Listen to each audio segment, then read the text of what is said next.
Normally our chatbots would be available here. They're all kind of pre-configured and they're available in multiple languages and so on. But in order to make a new one, let's say I want to just start with an empty template and put it in a world that's kind of relevant for Elon. Let's see what we have. You can build this also, obviously, yourself. But let's say I want to do something that fits with Elon. I'm gonna take this Sci-Fi hub here. Okay, that's great. So now I'm going to create. You see, I have like a nice kind of sci-fi looking thing. Maybe I'll put a rocket outside. Let's see what we have here. I'm gonna remove that stubble because it doesn't usually have that. Keep the eye color, which is brown, I guess. What do I call her? Musk. And as soon as you filled in the name, you can now generate that. So I'll generate this.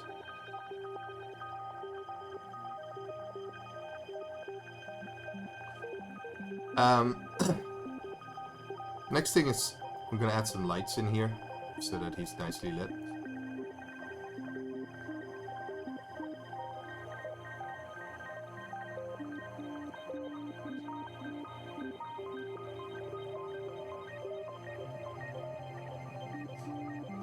So in the preference settings, you can override the system voices. Then in the chatbot, I'm going to give him personality. I'm also going to save this as a sequence. Now I already did some prep work for this, so I have a pretty elaborate personality here with some quotes that I scraped, and I'm going to use these in here. Override our additional kind of personality.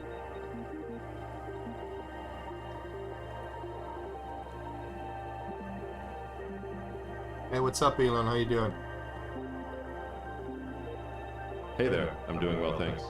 How about you? I'm good, man. I'm good. I would like to talk about, all these inventions of yours. Sure, I'd love to talk about that. Any particular invention you're curious about?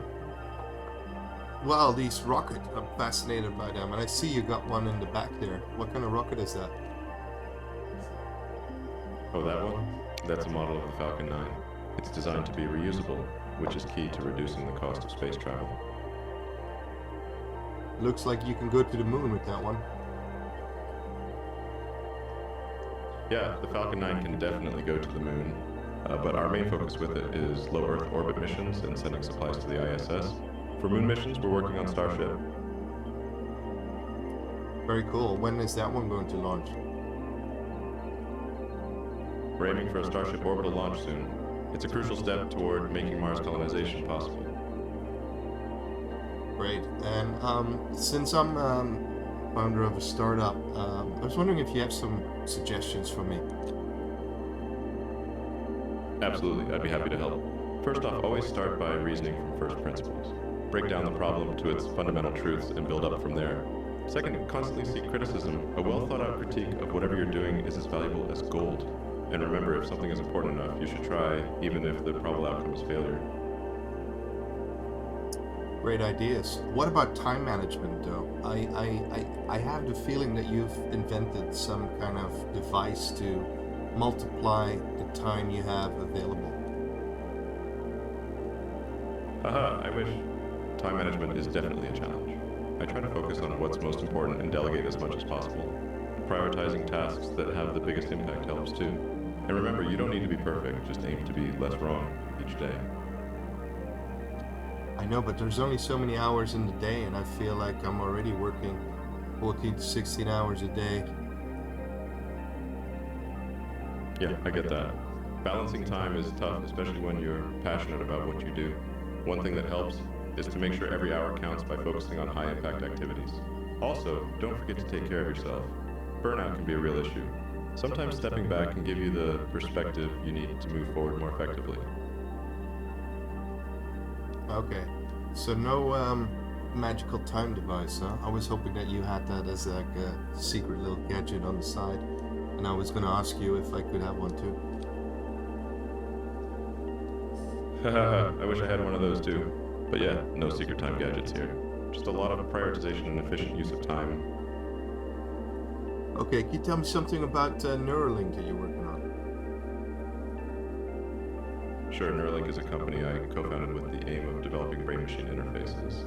The goal is to create a high-bandwidth direct communication link between the human brain and computers. We're working on tiny electrodes that can be implanted into the brain to help treat neurological conditions like Alzheimer's, dementia, and spinal cord injuries. Eventually, we hope it could enable humans to communicate directly with AI and potentially even enhance cognitive abilities. That's awesome. Thanks. It's a challenging project, but the potential benefits for humanity are huge.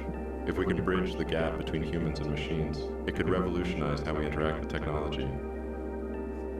Then one question I had is about Dogecoin. I'm not much of a crypto fan anymore, but what moved you to get so involved with Dogecoin? Dogecoin. Well, it started off as a bit of a joke, but then I saw that it had real potential due to its active and passionate community.